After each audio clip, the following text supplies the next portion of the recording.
Welcome student, स्वागत है आपका 10th क्लास के हमारे @फ्यूचर सेवर एकेडमी चैनल में, जिसमें हमने इंट्रोडक्शन टू ट्रिग्नोमेट्री चैप्टर शुरू किया हुआ है। और वहां पे हम आज आगे पार्ट कर रहे हैं। थर्ड क्वेश्चंस का फोर्थ पार्ट देख रहे हैं, इंट्रोडक्शन टू ट्रिग्नोमेट्री। तो हमारे चैनल्स को साथ लगातार प्लीज जुड़े रहें।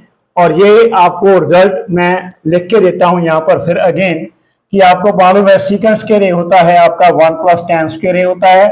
और सिमिलरली जो आपका कोसेकेंड स्क्वायर होता है that is equal to 1 + cos square A. तो put that value 1 + tan square A, you know the value 1 + tan square A it is equal to secant square A. It's a optional question, means 4 option आपको दिए हुए हैं और यहाँ पर आप cosecant square A 1 + cos square A की वैल्यू है आपकी cosecant square A. And you know student reciprocal of secant square A, secant square से का उल्ट होता है 1/cos स्क्वायर ए, और reciprocal of cosecant square A is equal to 1/sin square A. तो sin स्क्वायर आपका 1/sin स्क्वायर ए उल्ट के ऊपर चला जाएगा, ये sin स्क्वायर ए यहाँ पर बन जाएगा 1/cos square A multiply by sin square A divided bye 1। तो sin स्क्वायर ए को मल्टीप्लाई 1 के साथ किया, sin स्क्वायर ए बच गया और नीचे आ गया आपका cos square A. sin square upon cos square A, sin A over cos A होता है tan A. So sin square A over cos square हो गया इसका tan स्क्वायर ए। तो इसका जो ऑप्शंस है, 4 ऑप्शन दिए हुए हैं, डी ऑप्शन है उसमें मेंशन किया है tan square is the answer. आगे हमने आइडेंटिटी यूज करनी है और देख रहे हैं कि रिएक्शंस जो इक्वेशंस है वो इक्वल है कि नहीं। तो हमारे चैनल को जो बच्चों ने अभी तक सब्सक्राइब नहीं किया, अच्छी तरह से आप देखते रहो और चैनल को सब्सक्राइब कर लो। तो क्योंकि ये ट्रिग्नोमेट्री का जो कंसेप्ट है आपको बहुत मैं अच्छी तरीके से, इजी वे से और इंटरेस्टिंग वे से कराऊंगा मैं। और ये प्रूव करना है ये 1 - cos थीटा और 1 + cos थीटा। तो हम ऐसे करते हैं स्टूडेंट, इसे हम लेफ्ट हैंड साइड सॉल्व करते हैं, उसको राइट हैंड साइड के इक्वल कर देते हैं। तो लेफ्ट हैंड साइड में मैंने cosecant theta minus cot theta लिख लिया, एज इट इज हो गया, उसका स्क्वायर उसका ऐसे हो गया। और ये कोसेकेंड आपको पता है it is a reciprocal of sin theta and cot theta is a reciprocal of cos theta over sin theta, not reciprocal actually cot theta is cos upon sin, उसका स्क्वायर ऐसे लग गया। अब इसके बाद क्या करेंगे, हम sin थीटा दोनों डिनोमिनेटर में एलसीएम ले लेंगे, तो उसको सॉल्व करेंगे। तो ये देखते हैं अभी, यस अब वी विल चेक नाउ। तो sin थीटा ये एलसीएम आ गया, दोनों में से कॉमन आ गया, ये sin थीटा आपका ये बच गया ऊपर 1 - cos थीटा। और जो स्क्वायर है यहाँ पर, स्क्वायर मैं न्यूमरेटर में अलग डाल देता हूं और डिनोमिनेटर में के ऊपर अलग डाल दिया। अब मैंने sin स्क्वायर थीटा को रिजल्ट में लिख देना है 1 - cos थीटा का, ये स्क्वायर ऐसे हो गया। और आपको ये रिजल्ट मैं फिर बता देता हूं कि sin square theta plus cos square theta आपका 1 होता है, sin square theta plus cos square theta 1। तो यहां से अगर अकेले sin स्क्वायर थीटा की वैल्यू निकालनी हो तो 1 - cos स्क्वायर थीटा हो जाएगा, cos स्क्वायर थीटा दूसरी तरफ जाकर माइनस का हो जाएगा। तो यहां पर sin स्क्वायर थीटा की वैल्यू मैंने पुट कर दी 1 - cos स्क्वायर थीटा।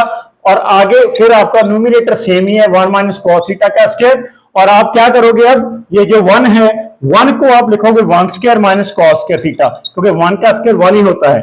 और ये फॉर्म किसकी बन गई है स्टूडेंट, डिनोमिनेटर यहाँ पर स्क्वायर है, डिनोमिनेटर में यहाँ पर मैं आगे बता देता हूं आपको, डिनोमिनेटर में ये फॉर्म बन गई आपकी a square minus b square के फॉर्म की। 1 स्क्वायर माइनस cos स्क्वायर है, a square minus b square, वो होता है a minus b, a plus b। तो उसका है 1 - cos थीटा और आगे है 1 + cos थीटा। तो ये 1 - cos थीटा का स्क्वायर है, ये 1 - cos थीटा है। ये 2 टर्म है उसकी, ये एक टर्म है, एक टर्म ये एक का कैंसिल हो गई, ऊपर बच गया आपका न्यूमरेटर में 1 - cos थीटा, नीचे बच गया 1 + cos थीटा। यही हमने प्रूव करना था, ये आपका बन गया राइट हैंड साइड। तो ऐसे इसको हमने प्रूव कर डाला, ठीक है ना। तो आगे देखो, आपकी आइडेंटिटी बहुत इंपॉर्टेंट आइडेंटिटीज है, चैनल के साथ जुड़े रहना ताकि आपको टाइम के टाइम ऊपर आपको अच्छी तरह से नोटिफिकेशन प्राप्त हो।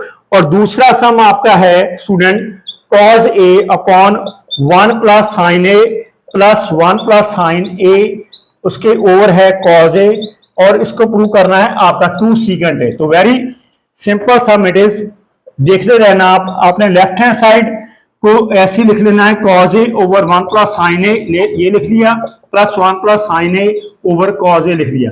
तो आप इसका एलसीएम ले लोगे, कॉज ए ऐसे लिख लो आप, 1 प्लस साइन ए इसके साथ लिख लेंगे, पहले ये लिख लिया एलसीएम का साथ ये लिख लिया।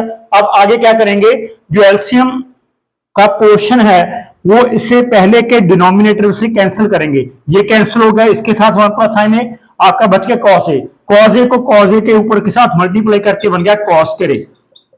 आगे है आपका कॉस ए, कॉस ए आप कॉस ए के साथ डिवाइड कर दोगे, ये डिवाइड हो गया, आपका क्या पोर्शन बच गया 1 प्लस साइन ए, तो 1 प्लस साइन ए आप 1 प्लस साइन ए के साथ मल्टीप्लाई करके 1 प्लस साइन ए का आप स्क्वायर कर दोगे। और आगे क्या करेंगे हम, अब ये टर्म को हमने ऐसे करना है, a प्लस बी का स्क्वायर खोल देना है, ये बन गया, ओपन कर दो कॉस के रे, प्लस ये बन गया आपका a है, 1a है, ये b है, a प्लस बी का स्क्वायर आपका क्या होता है सॉरी, वो होता है a square plus B square sine square plus 2ab क्या होगा, 2 1 2 और उसके साथ बन गया 2 साइन ए, तो ये बन गया 2 साइन ए, और नीचे स्टूडेंट आपका है कॉस ए, इसके साथ है 1 प्लस साइन ए, तो ये बन गया cos square plus sine square. ये देखो आप, sine square theta plus cos square theta, जहां ए दोनों सेम ही होता है, sign square plus cos square हो गया 1, ये 1 का स्क्वायर हो गया 1, और प्लस ये आपका हो गया 2 साइन ए ऐसे लग गया, और नीचे आपका है कॉस ए और आपका 1 प्लस साइन ए। तो आगे है जो 1 प्लस 1 2 हो गया, प्लस 2 साइन ए ओवर नीचे है आपके लिए कॉस ए, और साथ ही है 1 प्लस साइन ए। तो इसके बाद क्या हो गया, न्यूमरेटर में क्या कॉमन है, which is common in the numerator, 2 is common and inside left is 1 plus sine A divided by cos A, in the denominator 1 plus sine A. तो 1 plus sine A 1 plus sine A cancel in numerator and denominator, what we left 2 over cos a, and you know 2 into 1 over cos a this is, and now 1 over cos a, reciprocal of cos a you know secant a, 1 over cos a secant a, this we want to prove that is equal to right hand side। तो आज के लिए इतना था, enough है, that's it today for today, enjoy the day, enjoy the night, and we will meet tomorrow by the same topics। तब तक के लिए bye students।